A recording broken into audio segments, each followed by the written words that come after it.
Yes Raja Singh Gosha Mahal MLA Hyderabad old సిటీలో గోషా మహల్ నియోజకవర్గానికి ప్రత్యేకత ఉంది. ఇక్కడ బీజేపీ అభ్యర్థి రాజా సింగ్ వరుసగా 2 సార్లు గెలిచారు. 2018లో అయితే తెలంగాణలో బీజేపీ నుంచి గెలిచినటువంటి ఏకైక ఎమ్మెల్యే రాజా సింగ్, అది గోషా మహల్ నియోజకవర్గం. సో ఇప్పుడు అక్కడ పొలిటికల్ డైనమిక్స్ చాలా వరకు మారుతున్నాయి. 2023 ఎన్నికల్లో రాజా సింగ్కు 80,182 ఓట్లు వచ్చాయి.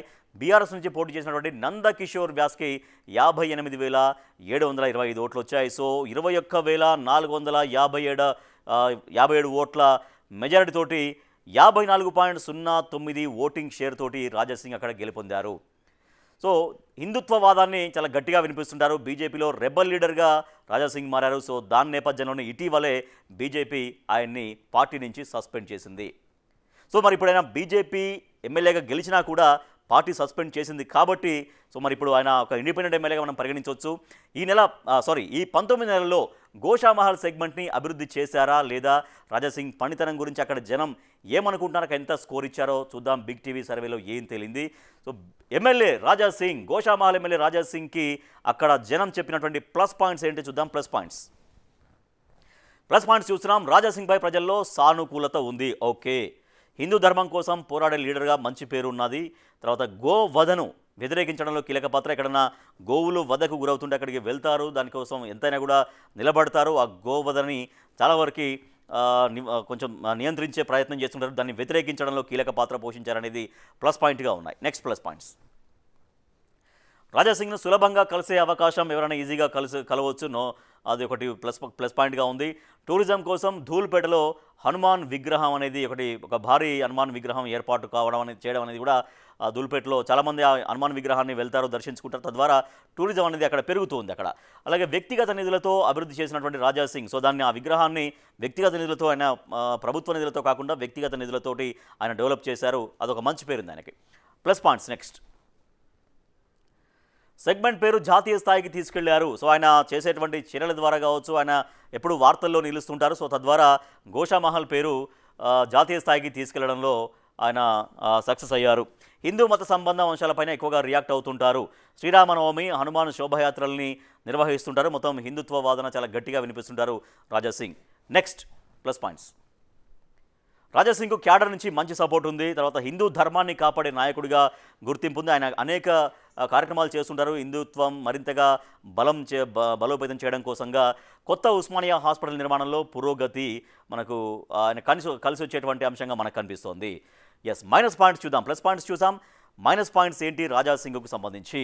పొలిటికల్ అజెండాతో అభివృద్ధి పనులు వెనక్కి. ఎక్కువగా రాజకీయాలలో ఇందాక మనం మాట్లాడుకుంటున్నట్టుగానే ఎక్కువగా రాజకీయ కామెంట్స్ తోటి ఆయన కాంట్రవర్సీ అవుతుంటారు. సో దాంట్లో ఎక్కువగా ఉంటారు, కానీ అభివృద్ధి పనులు అయితే నత్తనడకన సాగుతున్నాయి, వెనక్కి వెళ్తున్నాయి అనేది మైనస్ పాయింట్గా మనకు కనిపిస్తుంది. అలాగే అభివృద్ధి, జీవనోపాధి పైన మాటేది. చాలామంది అక్కడ యువత పాత బస్తీకి సంబంధించినటువంటి కాన్స్టిట్యున్సీ పాత బస్తీ పరిధిలో ఉంటుంది కాబట్టి అక్కడ ఎక్కువగా ఉపాధి కల్పించాల్సినటువంటి అవసరం ఉంటుంది యువతకి.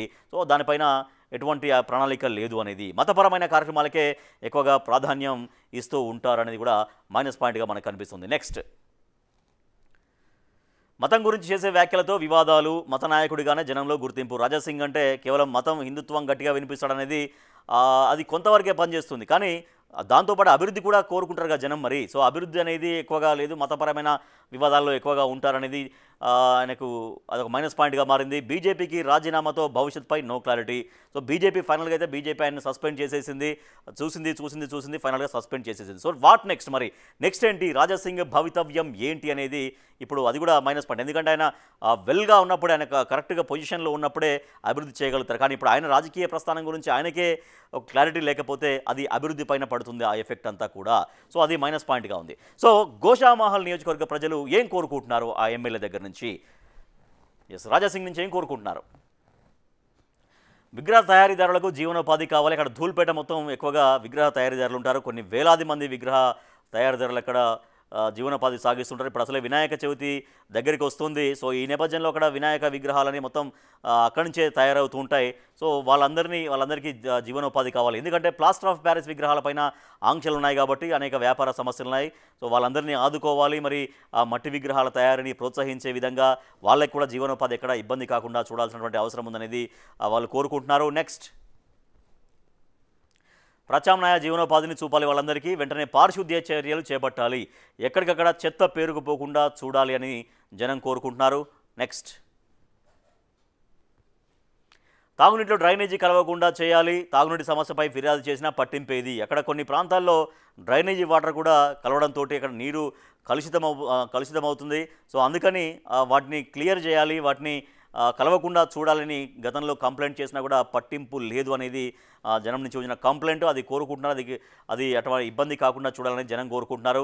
చక్నావాడి నాలా కూలిపోకుండా చేయాలి అనేది, అక్కడ నాలా ఒక పెద్ద నాలా ఉంటుంది, ఆ నాలా కూలిపోకుండా చేయాలి. ఎందుకంటే అది కూలిపోయింది అనుకోండి, మొత్తం మళ్ళీ బురద నీళ్ళు వరద నీళ్ళు మొత్తం మళ్ళీ జనావాసాల మధ్యలోకి వచ్చేటువంటి ప్రమాదం ఉంటుంది. సో ఇది జనం కోరుకుంటున్నారు. So MLA Raja Singh, Goshamahal MLA రాజాసింగ్కి ఎంత స్కోర్ ఇచ్చారు అక్కడి నియోజకవర్గ ప్రజలు బిగ్ టీవీతో మాట్లాడుతూ? అనుకూలంగా 44%, వ్యతిరేకం 29%, తటస్థం 27%. సో కంపేర్ చేసుకుంటే వ్యతిరేకంతో తటస్థంతో కంపేర్ చేసుకుంటే ఇప్పటికైతే మెరుగ్గానే ఉంది. 44% అయితే అక్కడ నియోజకవర్గ ప్రజలు చెబుతున్నారు. సో రాజాసింగ్, గోషామహల్ ఎమ్మెల్యే గారు, ఇది మీ స్కోరు.